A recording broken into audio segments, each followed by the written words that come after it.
देखिए भाई, बहुत ही बेहतरीन क्वेश्चन है, बहुत ही शानदार क्वेश्चन है, और बार बार इस पैटर्न पर क्वेश्चन एग्जाम में यानी स्पेशली एसएससी तो पूछती है।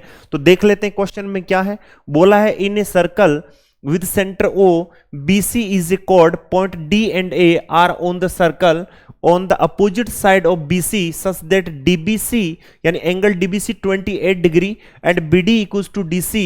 What is the measure of BOC? कह रहा है कि O केंद्र वाले एक वृत्त में BC एक जीवा है, ठीक है, यानी O सेंटर का एक सर्कल है और जिसके अंदर BC आपको क्या बताई गई है, एक कोड है, एक जीवा है। तो सबसे पहले हम यहां पर एक सर्कल ड्रॉ कर लेते हैं और इसमें जीवा यानी कोड भी हम यहां पर शो ऑफ कर देते हैं। क्लियर? चलिए यहां पर हम बना देते हैं भाई। ओके, अब ये हमारे पास में क्या है भाई, B, और ये कितना हो जाएगा भाई, C हो जाएगा। अब आपसे और क्या बोल रहा है, देखते रहना। बहुत ही अच्छा क्वेश्चन है, शानदार क्वेश्चन है, इंपॉर्टेंट क्वेश्चन है, वैसे भी टियर 2 में पूछा गया क्वेश्चन है और लेटेस्ट पैटर्न पे तो बहुत सारे क्वेश्चन पूछे गए। जो रिसेंटली एग्जाम हुए उनमें इस पैटर्न पर तो बहुत सारे क्वेश्चन पूछे गए।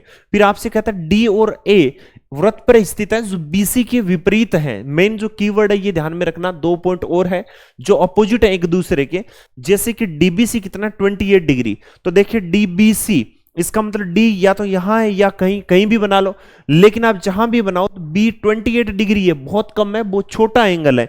इसका मतलब क्या है कि इस छुटकू एंगल को शो ऑफ करने के लिए मैं D को कुछ यहां ले लेता हूं, ठीक है। तो D को जब मैंने यहां लिया तो ये आपका यहां पर हो जाएगा कितना, ये BD हो गया, ये 28 डिग्री हो गया। क्लियर? चलिए, आपने देखा कि आपने कहा सर ये यहां पर भी बनाना जरूरी है। क्यों जरूरी है? क्योंकि ये भाई साहब कह रहे हैं कि BD इक्वल्स टू क्या है, DC है, यानी BD और DC दोनों क्या है, इक्वल है। अब भाई आपको पता होना चाहिए, ट्रायंगल की प्रॉपर्टी भी पता है आप लोगों को। क्या पता है कि भाई सामने की जब साइड से इक्वल होती है तो उनके सामने यानी अपोजिट एंगल भी हमेशा क्या होंगे, इक्वल होंगे। इसका मतलब इसके सामने 28 डिग्री तो इसके सामने भी कितना होगा, 28 डिग्री। क्लियर? अब एक बात बताइए, ये टोटल कितना हो गया, ये टोटल कितना हो गया, 56 यानी 56 हो गया। तो जब ये 56 है तो यहां पर एंगल कितना बचेगा, आपने कहा सर 124 डिग्री बचा। भाई कितना बचेगा, 124, क्योंकि एक ट्राइंगल का टोटल सम है एंगल का, इंटरनल एंगल का, वो कितना होता है 180।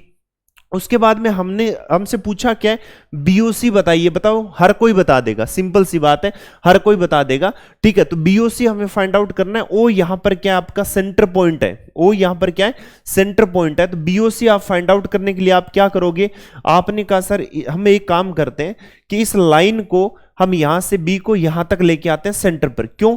क्योंकि सर हमें साइक्लिक क्वाड्रिलेटरल आपको बनाना है। यहां पर क्या करना है भाई, साइक्लिक क्वाड्रिलेटरल बनाना है। मैंने पूछा क्यों बनाना है, कि सर आपने बताया है कि जब भी हम एंगल फाइंड आउट करते हैं और यहां से एक किनारे से जब यहां कहीं जाना होता है तो हम क्या करेंगे, यानी एक सेगमेंट से जब आप दूसरे सेगमेंट में जाते हो तो उस टाइम आपको क्या करना है, एक साइक्लिक क्वाड्रिलेटरल बनाना है, चतुर्भुज बनाना है, चक्रीय चतुर्भुज।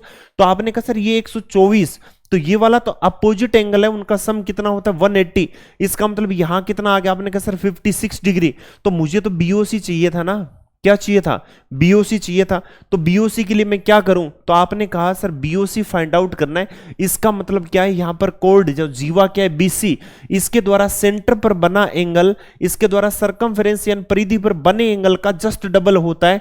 तो मेरे भाई इसको डबल कर दो, तो 56 multiply by 2 then it will be 112 degree. कितना आ जाएगा भाई, 112 डिग्री, 112, यानी C ऑप्शन आपका आंसर आ जाएगा। बताइए मजा आया कि नहीं आया? तो सबसे इंपॉर्टेंट कंसेप्ट है, बहुत शानदार कंसेप्ट है, अपनी नोटबुक में इंपॉर्टेंट लगा ले और इसको ध्यान में रखे हमेशा के लिए और प्रैक्टिस करते रहे।